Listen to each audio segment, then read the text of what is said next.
Well, hey there, YouTube. It's Petey, and I just finished with the repair on the klon, and it works. Um,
so,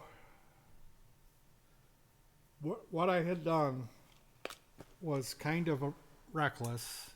I was a little bit nervous about it, but the pedal is it's like a $20 pedal, including the shipping charge from AliExpress. So this is a klon clone, and the klon uses a voltage doubler to bring 9 volts up to 18.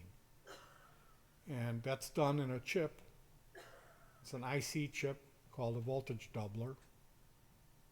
And when you learn about pedal building, one of the things you run into is people talking about the 7660 chip and how it whistles.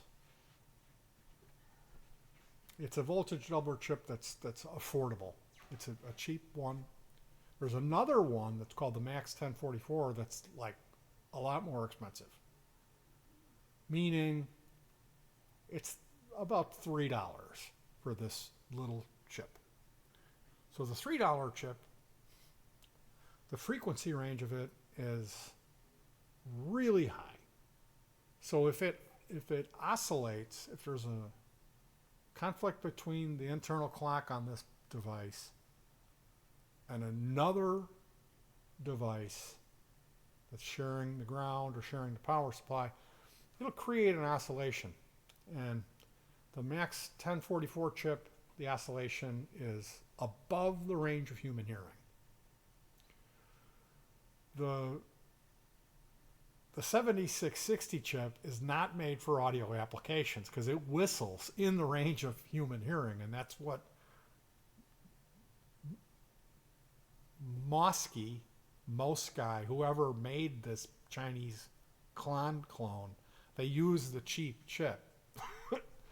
And I mean, it's fine as long as you don't have another pedal or another device, be that an amplifier modeler. But if you have something else that's running a clock, and I would think that this is most people are gonna, like, unless you're just starting out and this is your only pedal, you're going to have another pedal, and it very well may be a digital delay or something that has a clock in it. All digital devices have a clock, and anything with a charge pump has a clock. But the rest of the analog pedals, they don't, unless it has a charge pump. So that's why Mosky, they do what they do. And I had gone in and with brute force used this little nippers and just cut the chip out. I didn't desolder it. I cut the top of where the chip, each pin comes out of the printed circuit board and comes up and goes into the chip. I just cut the top and pulled the chip out. And then I took the new chip, the Max 1044, the one that doesn't make the whistling sound. And what I did, I cut off the pins. So just the blades were sticking out of the chip, because the way that the contacts come out of the chip, it's like a blade, and then it goes down to a pin, much smaller. So I got rid of those. On the one side I folded them up, bent them over. The other side I cut them off. And then I pre-tinned. I applied a paste flux to the cutoffs and put solder on there, pre-tinned them, and then I held the chip on there with my finger and came in and with the iron, put the soldering iron on the posts and came in with a big old chunk of solder and let that solder flow. Did that there's 8 legs, so each one of them I put the iron on it, and I would run a little bit of solder to make it really coat the outside of the leg of the chip I'm applying. The inside of the posts I had already pre-tinned those generously, so they had a heaping helping of solder on there. So once I went around that and looked at it, it looked good. We put everything back together, and it's working. So we're going to find out tomorrow when I plug this into my rig, did that do the trick? Is it going to heterodyne oscillate? Is that, am I barking up the wrong tree with this theory about it being this chip? Now my experience shows me I'm not barking up the wrong chip. That's what this is. That's what it is. Because I've been down this road before. So it's the type of thing where cannibalizing a chip from the top and then cutting in a replacement is something I wouldn't do if I was if it was somebody else's pedal. You know what I mean? I just wouldn't want someone to open it up and see that and be like, that's how this guy does his work. Now, the reason I did that is because there's two circuit boards not even a centimeter apart from each other, and the chip is on the top, so you can't get at the other solder points. You can't get at it. I would have had to desolder at least 15 solder points from the connectors that hold the two wafers together. I would have had to completely disassemble the board. And the whole thing with working on these types of circuit boards is that the traces can't take it. They're made, they're kind of low quality, and they're made for to be soldered once when they put it together. They're not made to be desoldered and resoldered. Every time you put heat on it, you risk it lifting up. The copper trace just comes flying up and just breaks off. It's so thin and so fragile. So it's a fact of life that if you were going to do this, like if I was going to have this done underneath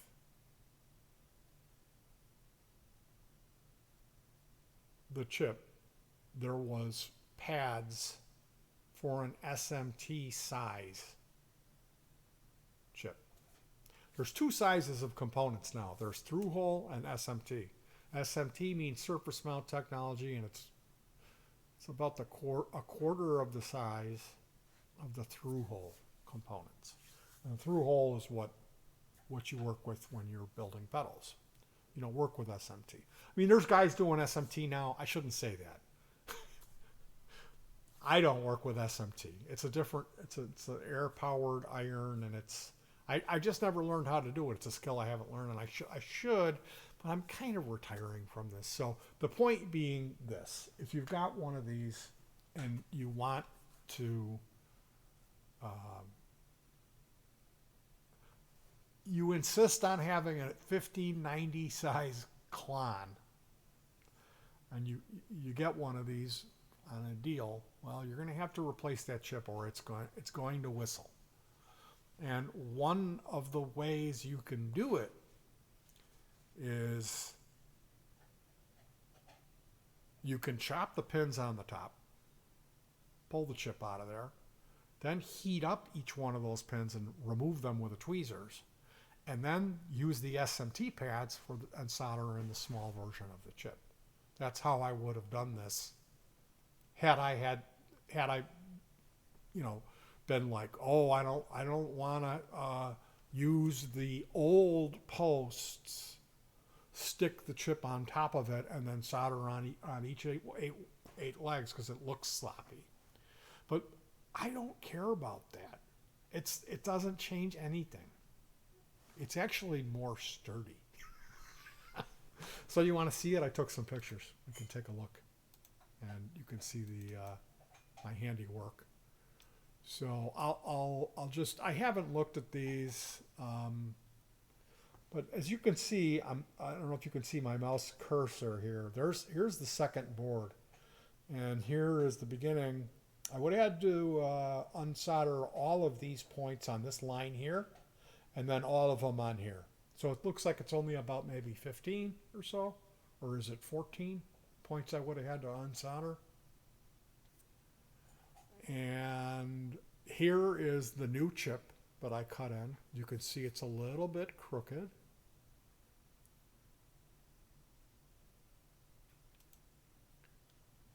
And a big old blob on that pen. That was the last, I think that was the last pen I did. I should have cleaned that up. This is not, this is, again, when they show you do and don't on training about soldering, this is don't.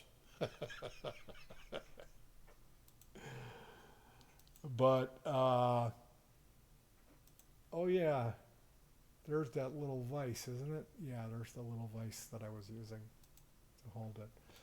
So it's a $20 klon. It is what it is. Oh, here's an SMT chip.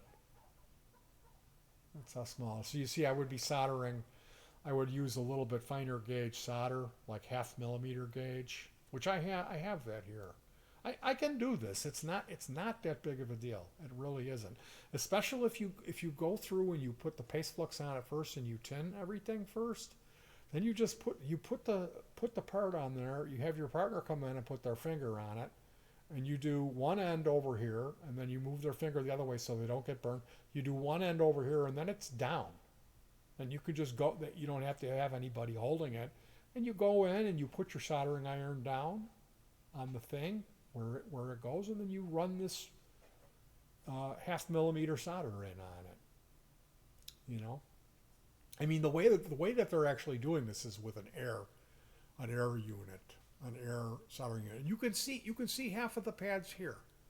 These are half of the pads for the voltage doubler. So the long and the short of it is this. I know this was a 3 video series on modding this pedal.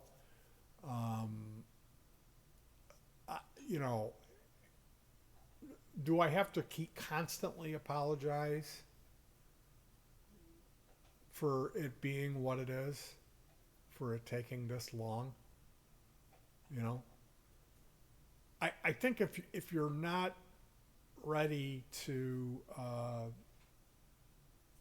fast forward or sit and watch the entire content, you're more than welcome to find another guitar channel to watch. Are they going to go into the kind of detail that I go into? I don't think so. And again, I'm not on here to, hey guys, I need you to smash the like button. You know, I'm not Mr. B or whatever. Not Mr. Beef. So, yeah, we'll have to see. I'm really hoping that this solved the oscillation issue. And more than likely what I'm going to be doing is I might swap the order of these, I might not. I kind of like it having the booster in front of the klon, but I really like this little board. I really do.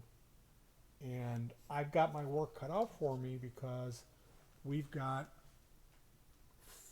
14 or 15 new songs, all new backing tracks, all new patches on the MG30, all new patches on my wife's multi-effector.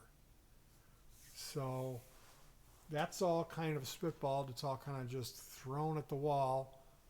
And now we have to go through and adjust the levels of, like this one, there was at least 2 of the bass patches that were kind of too loud. There was a couple of the sequences that the backing tracks were a little quiet on. So there's that, making notes, rehearsing this stuff, and hopefully I can go into enjoying this, having it being fun, because somewhere along the line in late September, when Chris Arducer passed away, the drummer that we were a big fan of him, his band, the bands he was in, Chris Arducer died, and it was like after that it just seemed like, I don't know, it just didn't seem like life has been very good or fun for Pete Twofinger. And my partner's been sick, Gonti's been sick, I got unbelievably sick, and thank goodness I'm feeling better, and I didn't come back around and get me like it got her. So I know it's not cool to complain on social media, but I've just kind of been in a little bit of a funk. I was having the greatest year. This year was fantastic. And the idea that we've got new material and we've got these machines, the MG30 and the GT1B, we're really lucky, and I'm really excited about that. So the bulk of the work is done, and like this, tearing this thing apart, chopping an integrated circuit chip out of it, and then soldering one in on the existing post is just another step in the process. You think, oh, I'm going to try this. Everyone loves the Silver Fox. That's all I see is how great the Silver Fox is. People just, it's the best pedal. Petey gets one, and it's immediately heterodyne oscillation. Apparently no one else had, everyone else is, it's fine. Doesn't do that. But believe me, if you have a Silver Fox and it does that, you'll know, because it like took my ears out. It was such a piercing. I had headphones on and I was like, it's like being at the dentist. So yeah, we're going to be, I'm going to try to watch this documentary. What's that? I didn't know what time it was. Well, I watched the first 20 minutes of it this morning, and I shut it off because I wanted to watch it with you. And now you're in there peanut gallerying me, telling me it's too late to watch the movie. It's too late. Yeah. Well, thanks for finding the knife and the chips. Well, I found the knife, you found the chips. That wasn't 20 minutes. Right. More like Blaming me for your time. Why don't you do your video again? more like an hour. Anyway, we're having chicken tonight, and I'm really excited about that. What kind of chicken are we having? Dry chicken. So, actually, somebody who makes your chicken for you. Chicken. That's the chicken we're having. This is really good. It's some weird. Is it mayo and Parmesan? Yeah. You put mayonnaise and Parmesan cheese on the chicken breast, and it's like really good. It's really good. She makes this other stuff with the carrot soup. Well, That's the one that I really it has like. nothing to do with chicken. the chicken's dry. You drink the soup. Right, but it Problem sounds like I solved. make it in carrot soup, but it's cream of carrot soup and like breaded Well, chicken. okay. Let's be honest. You make enough to get a second meal out of it, so I get warmed up chicken the next day. Warmed up chicken is not on my top 10 list. I'll be honest. It's on with his you. top 5. Anyway, you guys, I'll let you guys go, and I won't even ask for you to send me good vibes. How's that sound?